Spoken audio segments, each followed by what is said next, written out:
Hello student, myself Sarode Nita Panduranga, Department of Environment Science, TC College, Baramati. In today's lecture, we have to discuss ethical challenges. What are the ethical challenges? First of all, introduction. Ethics or moral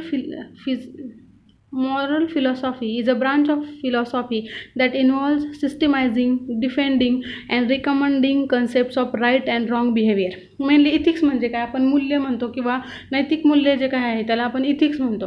तर ethics म्हणजे काय, चांगला आणि वाईट याच्यामधला जो काही फरक आहे किंवा चांगला आणि वाईट हे काही जे बिहेवियर आहे ह्युमन बिंगचं किंवा कोणत्याही एका पर्टिक्युलर ठिकाणचं जे काही ह्युमन बिंगचं राईट आणि रॉंग जे काही बिहेवियर आहे किंवा आपण एखादी गोष्ट चुकीची आहे, एखादी गोष्ट बरोबर आहे, हेच जशा प्रकारे आपण ठरवतो, हेच जे आपण ठरवतो याला आपण इथिक्स म्हणतो. ही जी डायग्राम आहे आपण फर्स्ट पेजवर दाखवली, याच्यामध्ये दाखवलेलं आहे राईट आणि रॉंग. म्हणजे राईट आणि रॉंगमध्ये जो काय आपण डिफरन्स बघतो किंवा जो काय आपल्याला कळते ही गोष्ट बरोबर आहे, ही गोष्ट चुकीची आहे, तर त्याला आपण नैतिक मूल्य म्हणतो, ह्याला आपण इथिक्स म्हणतो. म्हणजे मेनली इथिक्स म्हणजे काय, तर इथिक्स म्हणजे concept of right and wrong behaviour, ह्याला आपण इथिक्स म्हणतो.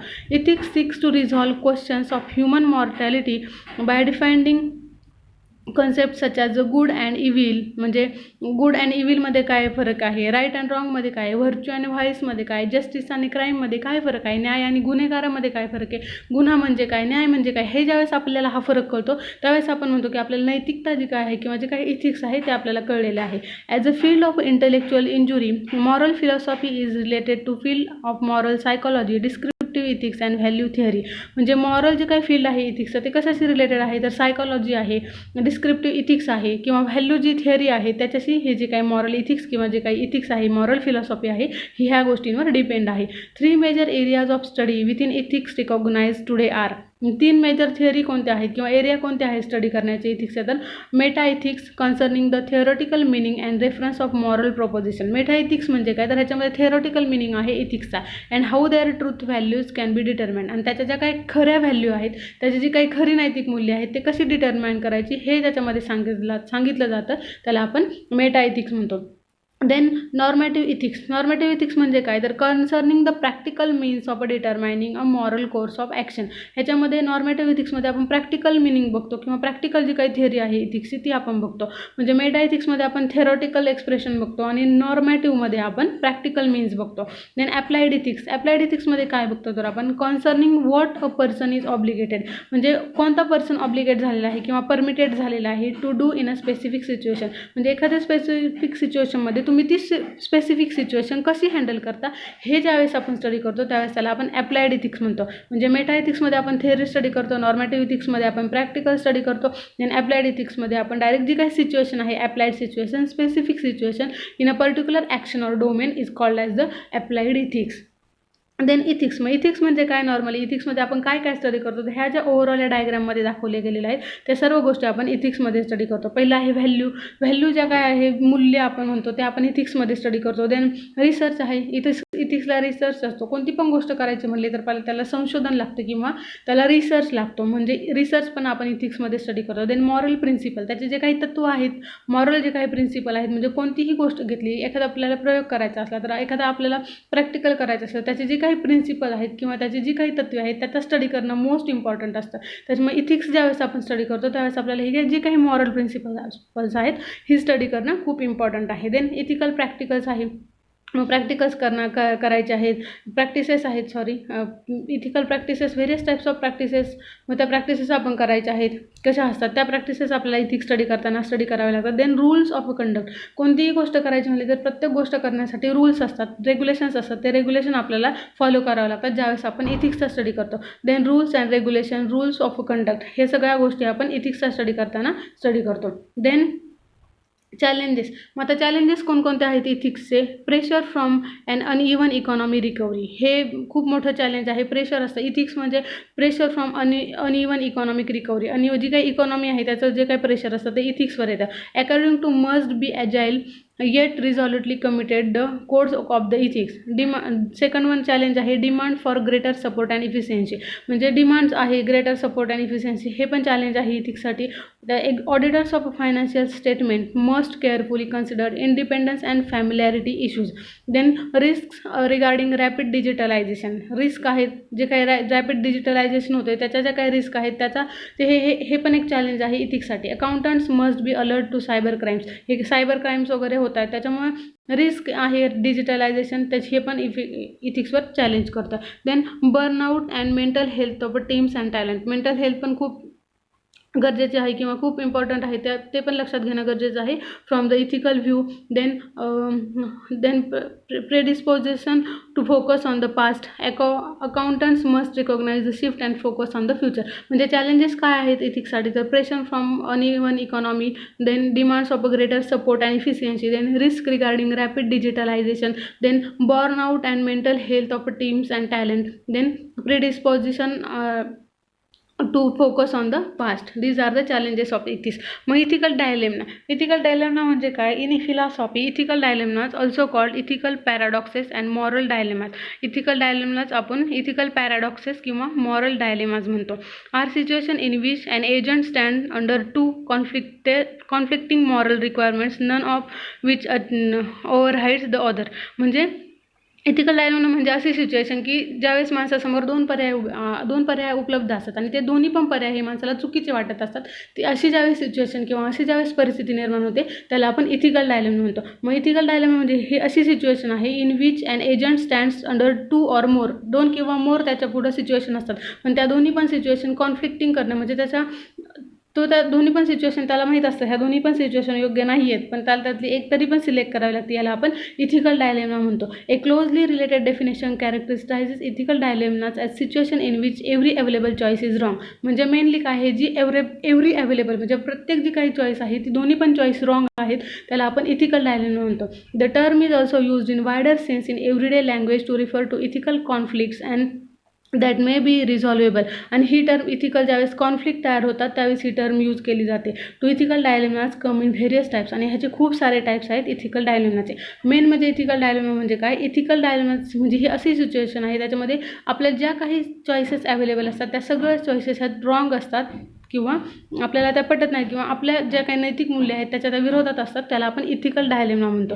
There is a broad agreement that 3 are epistemic dilemmas but the main interest in ethical dilemmas take place on the ontological level. Traditionally philosophers held that it is a requirement for good moral theories to be free from ethical dilemmas, but this assumption has been question in contemporary philosophy. म्हणजे ethical dilemma ही broad term आहे किंवा broad agreement आहे त्याचं, आणि हे traditionally philosopher held that it is a requirement for good moral theories. ही requirement आहे गुड मॉरल थिअरीची to be free from ethical dilemmas. पण हे इथिकल डायलेमाजपासून फ्री होणं हे गरजेचं आहे, ही खूप गरजेची रिक्वायरमेंट आहे, कारण प्रत्येक जी काही सिच्युएशन आहे every available choice is wrong in this ethical dilemma. Then some example of ethical dilemma. Example include. मग त्याचे काय एक्झाम्पल आहेत? Taking credit of other works. मग त्याचे एक्झाम्पल म्हणजे काही दुसऱ्याच्या कामाचं क्रेडिट घेणं, हे पण इथिकल डायलेमाचं एक उदाहरण आहे. ऑफरिंग अ क्लायंट अ वर्स product for your own profit. म्हणजे तुमच्या फायद्यासाठी क्लायंटला तुम्ही चुकीचं किंवा जे वाईट किंवा खराब प्रोडक्ट आहे ते देऊ करणं, हे पण इथिकल डायलेमाचं एक्झाम्पल आहे. Then utilizing inside knowledge for your own profit. आणि जे काही नॉलेज आहे ते युटिलाइज इनसाईड नॉलेज आहे ते युटिलाइज करायचं तर कशासाठी? तर तुमच्या प्रॉफिटसाठी. म्हणजे हे तिन्ही पण जे काही एक्झाम्पल आहेत हे इथिकल डायलेमाचे एक्झाम्पल आहे. Then environmental ethics and population. मग आता एन्व्हायरमेंटल इथिक्स आणि पॉप्युलेशन ह्याचा काय संबंध आहे? तर environmental ethics is a branch of applied philosophy that studies the conceptual foundation of environmental values. इथिक्समध्ये आपण कशाचा स्टडी करतो? जे काही एन्व्हायरमेंटल नैतिक मूल्य आहेत किंवा जे काही व्हॅल्यू आहेत त्याचा आपण स्टडी करतो, as well as a more concrete issues surrounding social attitudes. म्हणजे याच्यामध्ये आपण सोशल जे काही ॲटिट्यूड आहेत त्याचा पण स्टडी करतो, त्याच्या ॲक्शनचा स्टडी करतो. देन पॉलिसीज आहे, प्रोटेक्ट टू सस्टेन बायोडायव्हर्सिटी. मग अशा वेगवेगळ्या पॉलिसीज आहेत त्या बायोडायव्हर्सिटी सस्टेन करण्यासाठी किंवा प्रोटेक्ट करण्यासाठी आपण यूज करतो. ह्या सगळ्याचा स्टडी आपण एन्व्हायरमेंटल इथिक्समध्ये करतो. अँड इकॉलॉजिकल ज्या काही सिस्टीम आहे त्या कॉन्झर्व कशा करायच्या, त्या प्रोटेक्ट कशा कशा करायच्या, ह्याचे जे काही रूल्स अँड रेग्युलेशन आहे ह्याचा स्टडी आपण इथिक्समध्ये करतो. The environmental ethic is a very important to help us conserve our world and manage our natural resources to meet our increasing needs and wants. मग एन्व्हायरमेंटल इथिक्स काय important आहे, तर ते आपल्याला जे काय आपले रिसोर्सेस आहे, रिसोर्स म्हणजे काय, anything that satisfy to human need, ते ह्युमन नीड सॅटिस्फाय करण्यासाठी किंवा ते जे काही आपले नीड्स आणि आपले वॉन्ट्स आहेत, आपल्या ज्या काही गरजा आहेत त्या मॅनेज करण्यासाठी आपल्याला एन्व्हायरमेंटल इथिक्स हेल्प करतं, म्हणून ते इम्पॉर्टंट आहे. This ethics is built on a scientific understanding by bringing human values, moral principles, improved decision making into conservation with science. मग ह्याच्यामध्ये काय केलेलं आहे, तर इथिक्सनी काय बिल्ड केलेलं आहे, तर सायंटिफिक अंडरस्टँडिंग आहे इथिक्समध्ये. त्याच्यामध्ये आपण व्हॅल्यू स्टडी करतो, मॉरल प्रिन्सिपल स्टडी करतो आणि इम्प्रूव्ड जे काही डिसिजन आहेत कन्झर्वेशनचे ते आपण सायन्सला हाताशी धरून आपण ते सगळे डिसिजन घेतो ह्या इथिक्समध्ये, एन्व्हायरमेंटल इथिक्समध्ये. Population ethics is a philosophical study of the ethical problems arising when our actions affect who is born and how many peoples are born in future. मग पॉप्युलेशन इथिक्स म्हणजे काय, तर ह्याचा फिलॉसॉफिकल स्टडी आहे. आत्ता किती born झालेले आहेत आणि फ्युचरमध्ये किती बॉर्न होतील ह्याचा अंदाज लावणं, हे आपण इथिक्समध्ये स्टडी करतो. आणि ज्यावेळेस हे आपण स्टडी करतो ह्याला आपण पॉप्युलेशन इथिक्स म्हणतो. And important area within population ethics is population axiology. Population axiology पण हे खूप इम्पॉर्टंट एरिया आहे पॉप्युलेशन इथिक्समध्ये, which is the study of condition under which the state affairs in a better than one when the status of affair in question may differ one the number and the identities of the person who ever live. म्हणजे ह्याच्यामध्ये person किती आहे, त्यांची identity किती आहे, किती live person आहे त्याच्या आयडेंटिटी आपण बघतो, त्याला आपण पॉप्युलेशन एक्झिओलॉजी म्हणतो. Ethics in a population and technology. मग इथिक्स आपण पॉप्युलेशन आणि टेक्नॉलॉजीमध्ये पण यूज करतो.